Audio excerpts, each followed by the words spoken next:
Alors, ça va se produire, cette arrivée de la Lune le 23 juin, bien sûr, à 2 heures du matin. Bon, 2 heures du matin, la plupart des gens dorment, c'est sûr, mais bon, il sera 4 heures en France, hein, par exemple. Et puis, si vous êtes au Canada, vous serez encore dans la nuit, hein, peut-être 3 heures avant cette heure-là, ou 4 heures, je ne sais pas quelle différence vous avez avec le GMT en été. Je crois que Montréal, c'est 4 heures, il me semble, en été, mais je ne suis pas certain à 100%. Donc, à vous de calculer ça. La conjonction avec Uranus va déclencher le potentiel de changer.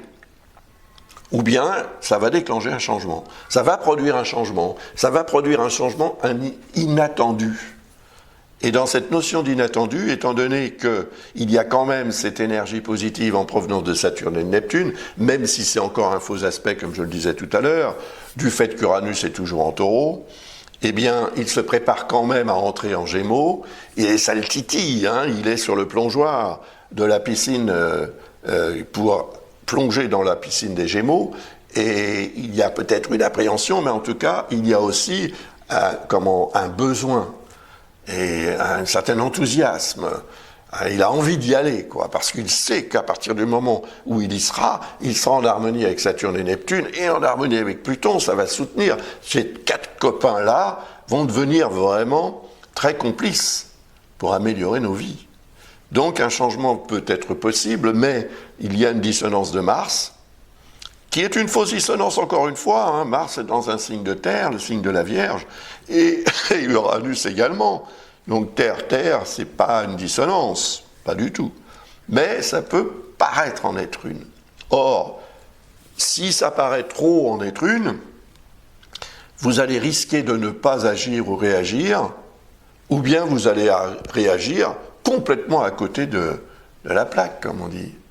Et là, c'est l'erreur, c'est l'incident diplomatique ou l'accident. Attention aussi à ça, parce que quand Mars et Uranus sont en désaccord, je peux vous dire que ça accélère considérablement la capacité de réaction, mais également les erreurs qu'on peut faire à cause de réactivité excessive, voire même d'agressivité. Donc attention à ça, hein, ce jour-là, vers cette heure-là. Après, la Lune va passer en Gémeaux. Donc là, elle sera vraiment en désaccord avec Mars. Et si vous commettez une erreur parce que vous aurez agi ou réagi à l'encontre de ce que vous devriez faire, par, disons, excès de rapidité, d'engouement, de besoin ou d'opportunisme également, vous pourriez le regretter un petit peu ensuite, lorsque la Lune va transiter en Gémeaux, pendant 2 jours et demi. C'est pas non plus énorme, mais ça peut correspondre à une période quelque peu compliquée, au cours de laquelle vous aurez peut-être tendance à faire un pas en avant, 2 en arrière, ou en tous les cas à vous précipiter, et puis à reculer, hein, ne sachant pas trop ce que vous devez en fait accepter de faire et de comprendre. Cela dit, la Lune, quand elle va transiter en Gémeaux, elle sera en harmonie avec Saturne, Neptune et Pluton.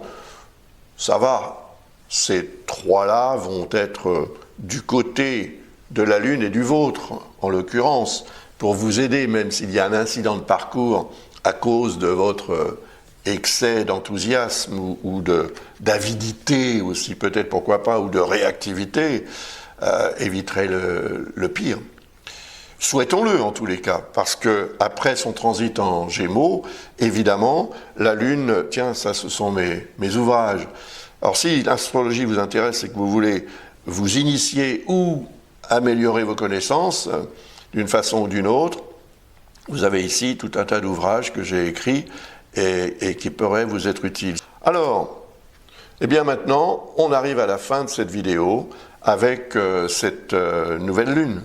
Alors regardez, elle va se produire à la conjonction de Jupiter, au trigone de la Lune noire et de Vesta, et également en dissonance, évidemment, hein, je vous en ai parlé, avec Saturne et Neptune. Donc cette dissonance-là va avoir quand même tendance un petit peu à nous mettre des bâtons dans les roues, mais il ne faut pas se laisser abattre pas du tout. Et surtout ne pas être fataliste. Saturne, c'est ce qu'il impose parfois, c'est ce qui il nous donne cette tendance à être un peu fataliste de temps en temps.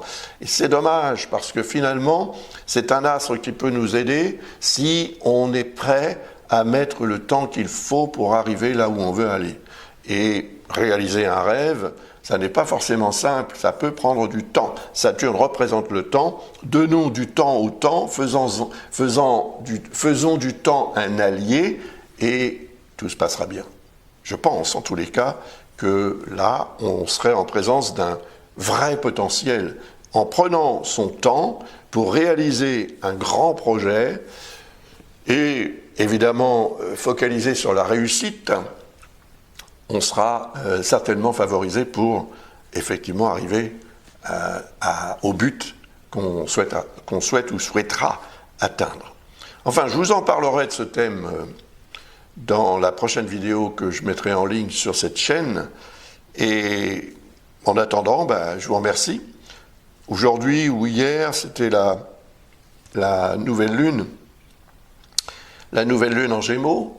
C'était un très beau thème, je l'ai analysé aussi, donc si vous voulez regarder la vidéo, je vais mettre une petite vignette à la fin de celle-ci pour que vous puissiez tout simplement cliquer et regarder la vidéo au sujet de la nouvelle lune du 27, je crois que c'était le 27 effectivement, le 27 hier. Donc je vous remercie et je vous souhaite le meilleur, prenez soin de vous, au revoir.